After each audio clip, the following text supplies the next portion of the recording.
अब हिसार में आज तक 5-7 दिन पहले किसान की 9 एकड़ की खड़ी फसल जल गई। पिछली बार मैं सोनीपत की बात करूँ, लालपुर गांव में खड़ी फसल भी जल गई 30 किले और किसान का ट्रैक्टर भी जल गया। घमंड किसे में भी आओगा तो उसका विनाश होगा।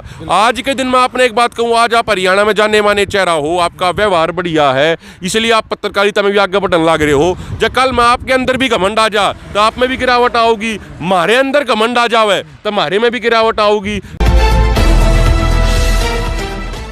नमस्कार, मैं हूं अजय भारद्वाज और आप इस समय ग्राउंड मीडिया देख रहे हैं। और आप सभी को पता है कि हमारा जो खास कार्यक्रम होता है, खास कार्यक्रम में खास शख्सियत से हम रूबरू करवाते हैं। तो भाई इस वक्त हमारे साथ है अभिमन्यु कुहाड़ मौजूद है, वो किसान नेता जो 40 सदस्य कमेटी में शामिल हैं अभी भी, क्योंकि जो किसानों की जीत को लेकर के काफ़ी संघर्ष इन्होंने करना पड़ा।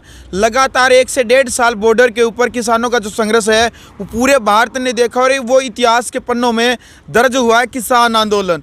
तो 3-4 मुद्दे हैं, उन मुद्दों को लेकर के अभिमन्यु से हम बातचीत करेंगे, क्योंकि लगातार अभी भी किसानों का जो संघर्ष है वो जारी है। तो सबसे पहले तो अभिमन्यु भाई राम राम, ग्राउंड मीडिया में स्वागत है। आपने भी, आपके सभी दर्शकों ने सब हाथ जोड़कर राम राम है। बिल्कुल, सबसे पहला ही मुद्दा ये है कि जो बांस गांव है और जो खेड़ी चोपटा में जो किसान बैठे हैं उनको लगभग 1 महीना हो चुका है, लेकिन सरकार के अभी तक जून तक नहीं रेंग रही है। क्या कहना चाहेंगे उस मुद्दे को लेकर के? मुआवजा नहीं मिला उनको। देखो, सरकार है वो बहुत ज़्यादा घमंड में है। जब 378 दिन वाला आंदोलन चल रहा था दिल्ली के बॉर्डरों पे, तो उस समय भी सरकार में शामिल कुछ लोग कहा करते कि भाई कानून तो बनाने के लिए होते हैं, वापस लेने के लिए नहीं होते, और ये कानून वापस नहीं होंगे। लेकिन पूरे देश ने देखा कि वे कानून वापस हुए। भाई किसान एक जायज मांग कर रहे हैं कि भाई उनको फसलों का मुआवजा दिया जाए जो फसल खराब होगी। कोई बड़ी मांग भी नहीं है, कोई नाजायज मांग भी नहीं है, कोई गैर जरूरी मांग भी नहीं है। भाई अगर फसल खराब होगी है प्रकृति की मार से तो उनका मुआवजा तो किसानों को मिलना चाहिए। लेकिन समझने की बात क्या है कि जो ये प्रधानमंत्री फसल बीमा योजना 2016 में लाई गई प्रधानमंत्री मोदी जी द्वारा, 2016 से लेके आज तक एक ये डाटा निकल के आया है कि इस योजना के माध्यम से बड़ी बड़ी कंपनियों को, यानी बीमा जो करती हैं जो कंपनियां, बीमा कंपनियों को 30,000 करोड़ रुपए से भी ज़्यादा का मुनाफा हुआ है पिछले 6 सालों में।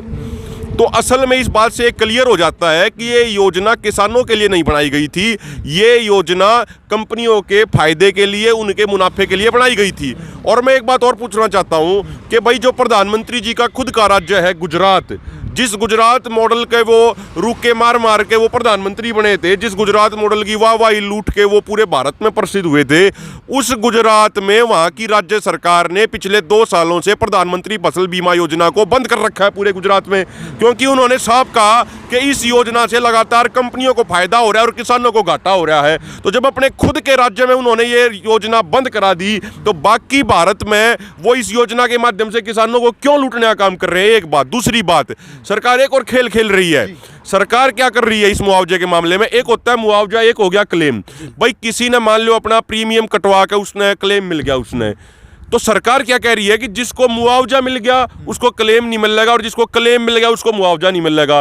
अरे भाई जिसने बीमा करवाया वो तो अपने रिस्क पे करवाया ना, उसने अपनी जेब से पैसे भरे हैं, उसके बाद उसका बीमा होया है, वह अलग चीज होगी। मुआवजा है वह सरकारी जो मुआवजा आता है वो अलग चीज होगी। आप दोनों चीज़ें इंटर रिलेट क्यों कर रहे हो? तो इस तरीके से चाहे खेड़ी चोपटा में भाई बैठे हों, जो बास वाले भाई हैं वे इस मुद्दे बैठे हैं कि भाई नगर पालिका से उनको बाहर निकाला जाए, क्योंकि नगर पालिका में आने के बाद कई तरह के टैक्स, कई तरह की बंदिशों का सामना करना पड़ता है। तो गांव वाले लोग उस शहरी कल्चर में नहीं रह पाते, वहां पे उनकी खूब लूट होती है।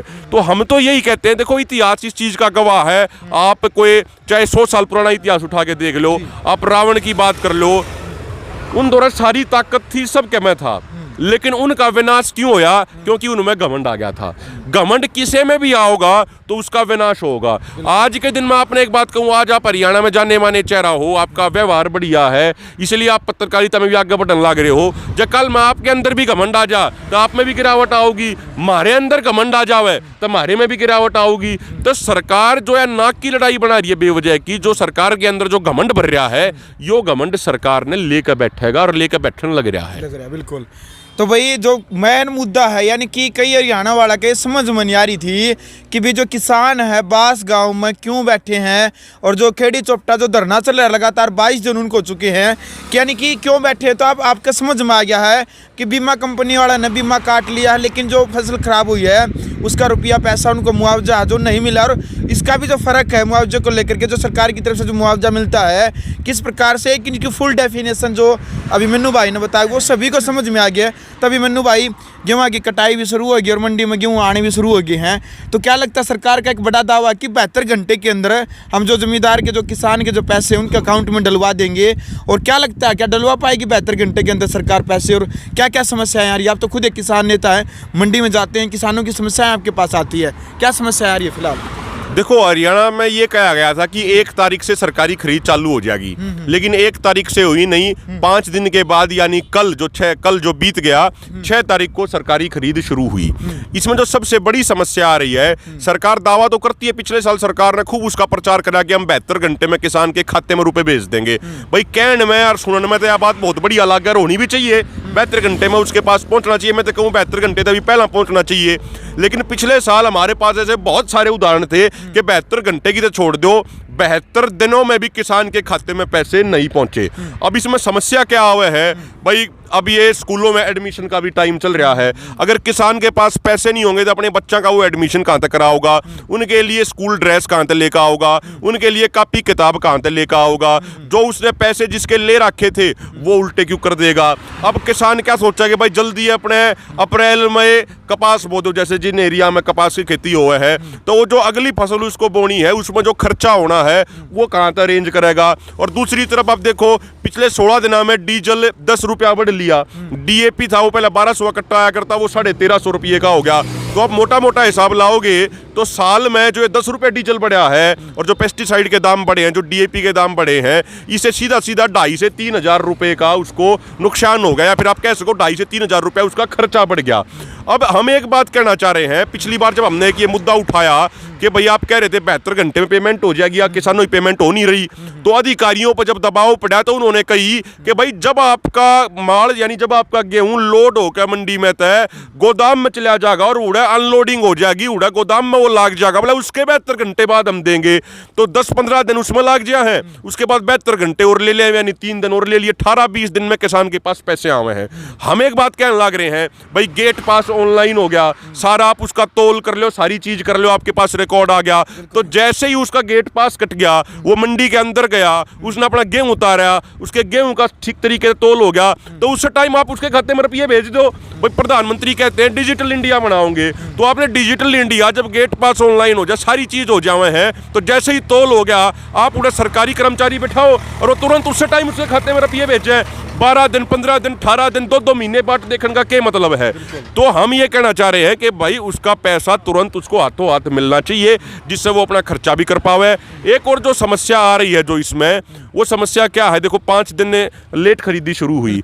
ईब इस समय एक तरीके से पीला सोना है, चुगर देगा, आप चुगर देकर नजर मारोगे, और यो कति सूख्या उड़ है, तो आग लगने का बहुत घना खतरा रहे हैं। अब हिसार में आज तक 5-7 दिन पहले किसान की 9 एकड़ की खड़ी फसल जल गई। पिछली बार मैं सोनीपत की बात करूँ, लालपुर गांव में खड़ी फसल भी जल गई 30 किले, और किसान का ट्रैक्टर भी जल गया। तो हमारा ये कहना है कि भाई इस समय काम जल्दी से जल्दी होना चाहिए, किसान को कोई समस्या नहीं आनी चाहिए। दूसरी बात, इस समय फायर ब्रिगेड बहुत नज़दीकी पर उपलब्ध होनी चाहिए, लेकिन यहाँ पर हम बहुत सारे केसेस देखा, आपने भी कवर करे हैं, किसान फोन न करते रह जाए हैं ना, तो वह फायर ब्रिगेड पहुँचती। फायर ब्रिगेड जब आवे है, जब किसान अपनी मेहनत करके अपने तरीके से आग बुझा ले है, फिर फायर ब्रिगेड आए आए हैं। तो ये सारी समस्याओं का सामना किसानों को करना पड़ रहा है। हमारा तो ये निवेदन है कि भाई डिजिटल इंडिया जिसकी बात प्रधानमंत्री जी करते हैं, बहुत एडवांस जमाना आ गया है, तो किसानों के खाते में वो डिजिटल तरीके से ही जल्द से जल्द पैसे भेजें।